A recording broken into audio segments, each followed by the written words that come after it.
Hello, नमस्कार, स्वागत है आप सभी का हमारे इस चैनल में जिसका नाम है ओविडा अल्फा कैपिटल। आज का हमारा टॉपिक पूरा इसी चीज पे है कि एक मल्टी बैगर स्टॉक को ऐसे समय में कब आइडेंटिफाई करें जब पूरे मार्केट की कंडीशन खराब हो। तब आप जानते हैं कि ज्यादातर स्टॉक आपको नीचे वैल्यू पे तभी मिलेंगे जब मार्केट की कंडीशन बहुत खराब हो, लोगों में बहुत ज्यादा डर का माहौल हो। ऐसे समय पे आपको अच्छे से अच्छे स्टॉक बहुत ही लो वैल्यूएशन पे मिल जाएंगे।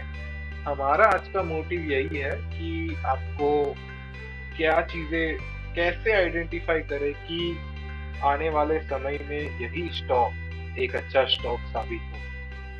इसी के लिए हम आपके सामने लेके आए हैं आज ये दो कॉन्सेप्ट। एक है अकाउंटिंग गुडविल और दूसरा है इकोनॉमिक गुडविल।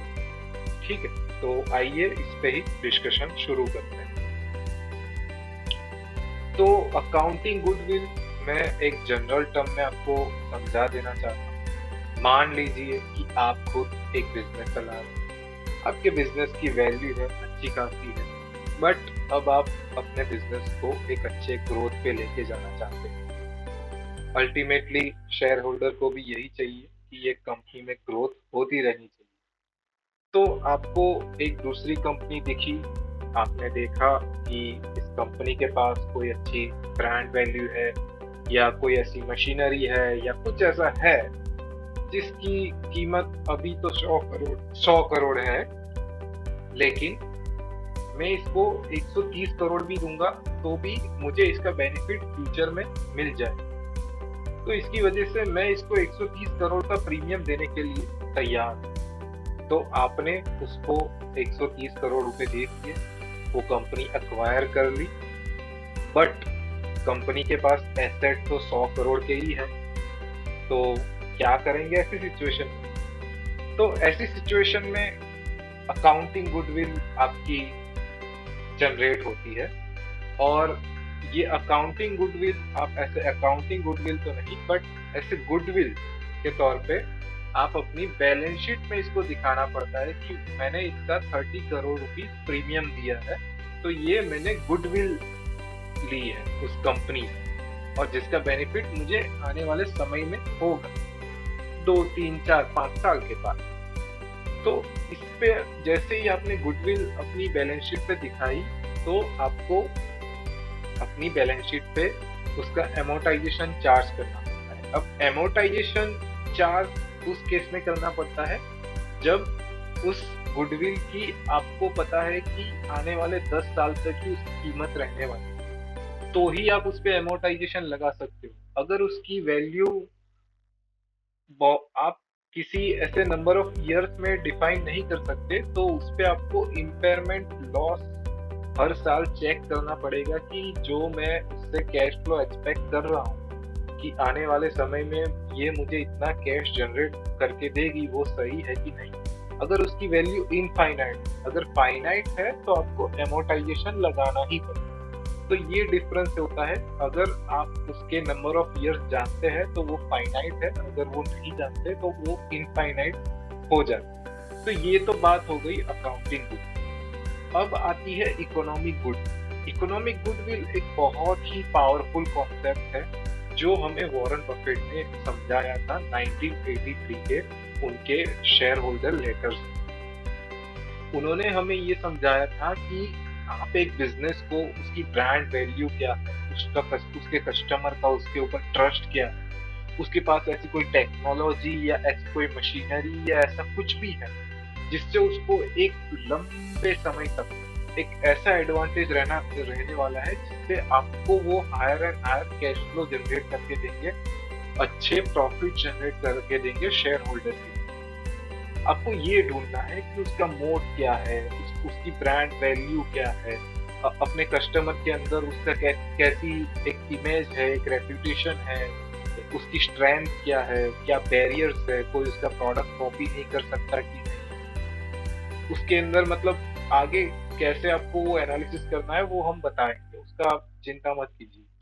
तो ये हो गई इकोनॉमिक गुडविल। अब इकोनॉमिक गुडविल में बेनिफिट ये है कि वो आप अपनी कंपनी, आप एक मार्केट में 10-15 साल ऑपरेट कीजिए, इकोनॉमिक गुडविल ऐसे ही जनरेट होती है। या फिर आप ऐसी कोई कंपनी को अक्वायर करके भी उसके अंदर, बट इकोनॉमिक गुडविल जनरली आप इंटरनली जनरेट कर सकते हैं, ऐसा कोई प्रोडक्ट डेवलप करके जिसकी एक बहुत ही पावरफुल स्ट्रेंथ बन जाए आपके कस्टमर के अंदर। तो इकोनॉमिक गुडविल जनरली इंटरनली ही जनरेट हो जाए, और इसका बेनिफिट बहुत ज्यादा होता है बिजनेस, वो हम आगे आपको बताएंगे वो कैसे होता है।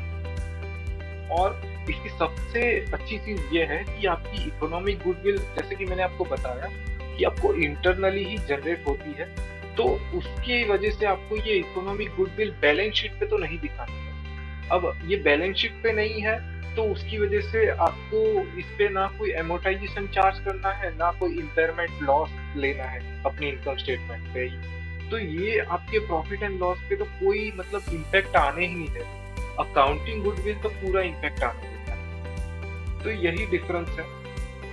जैसे कि मैंने आपको आगे बताया कि कैसे अकाउंटिंग गुडविल को आइडेंटिफाई करें, कैसे इकोनॉमिक गुडविल को आइडेंटिफाई करें, यही चीज वॉरेन बफेट जी ने फॉलो की थी जब उन्होंने चीज कैंडीज को एक्वायर किया था। वो बहुत सारे बिजनेस में, जैसे एप्पल उन्होंने एक्वायर किया था, तभी भी ये ऐसी ही चीजें मतलब देखते थे कि उनकी इकोनॉमिक गुडविल क्या है। आप एप्पल की स्ट्रेंथ जानते हैं अभी भी, क्या मतलब नए नए मॉडल आते रहते हैं, उनकी प्राइस पुराने वाले मॉडल से भी 10-12% हाई होती है, फिर भी लोग खरीदते हैं। मतलब ये होती है इकोनॉमिक गुडविल अपने कस्टमर के अंदर।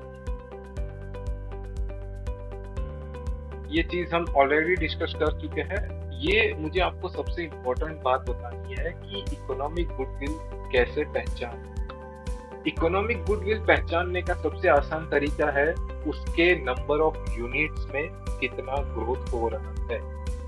अब मान लीजिए कि कोई भी बिजनेस है इंडिया में या कहीं पे भी, तो आप भी जानते हैं, हम भी जानते हैं, कोई चीज की कीमत आज 100 रुपए है तो उसकी अगले साल कीमत 106 रुपए, 107 रुपए, मतलब 6-7% तो बढ़ने ही बढ़ने है। तो स्वैप मतलब एक आम बात है कि यही ग्रोथ एक बिजनेस में आएगी। 6-7% की ग्रोथ प्राइस में आती है तो वही ग्रोथ उनके रेवेन्यू में भी आएगी। तो जो बिजनेस 6-7-8% से ग्रोथ कर रहा है वो आपके लिए वैल्यू जनरेट नहीं कर सकता। और इसका रीजन यही है कि वो सिर्फ इन्फ्लेशन के लेवल पे ग्रोथ हो रहा है। तो एक ऐसी कंपनी, एक अच्छी कंपनी जो यूनिट के बेसिस पे ग्रोथ हो रही है, वो एक हायर इन्फ्लेशनरी एनवायरनमेंट में आपको एक अच्छे से अच्छा रिटर्न देगी, जो एक सस्टेनेबल नंबर ऑफ यूनिट से ग्रोथ कर रही है अपने पुराने 5-10 सालों में, जिन्होंने एक अच्छा यूनिट्स में ग्रोथ किया है। प्राइस में तो ग्रोथ इन्फ्लेशन की वजह से आएगा ही आएगा, बट जो यूनिट्स पे ग्रोथ होता है वो बहुत स्ट्रॉन्ग ग्रोथ होता है। वो दिखाता है उनकी इकोनॉमिक गुडविल कितनी पावरफुल है कि एक खराब समय में भी उनके यूनिट्स की स्ट्रेंथ बनी हुई है। तो उसीलिए आपको कोई भी बिजनेस को जब भी एनालिसिस करे, उसको यूनिट के टर्म्स में एनालिसिस करे। प्राइसेस तो ठीक है, आज किसी भी चीज की प्राइस 100 है तो मैंने जैसे आगे बताया उसकी प्राइस बढ़ने ही वाली है। जैसे हम सब जानते हैं कि महंगाई कभी कम नहीं होती, वो हमेशा ही बढ़ती है। तो इसीलिए आगे आप कभी भी, मैं बैंकिंग और उनकी बात नहीं कर रहा हूँ, बट कोई ऐसे नॉर्मल रिटेल बिजनेस हो गया या होटल का बिजनेस हो गया जिसमें आपको ऑक्यूपेंसी रेट देखना चाहिए, या फिर ऑटो का बिजनेस हो गया,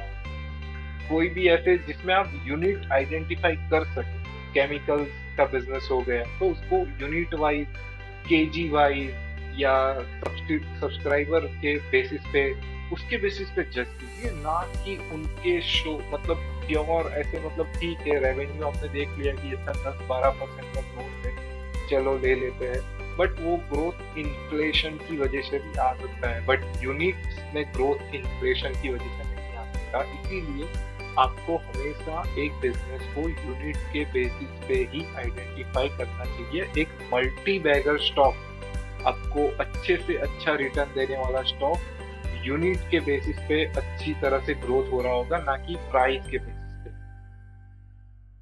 तो यही था आज का हमारा टॉपिक। आपको अच्छा लगा होगा, मैं ऐसे होप करता हूँ। हम आगे ऐसे ही वीडियो लाते रहेंगे।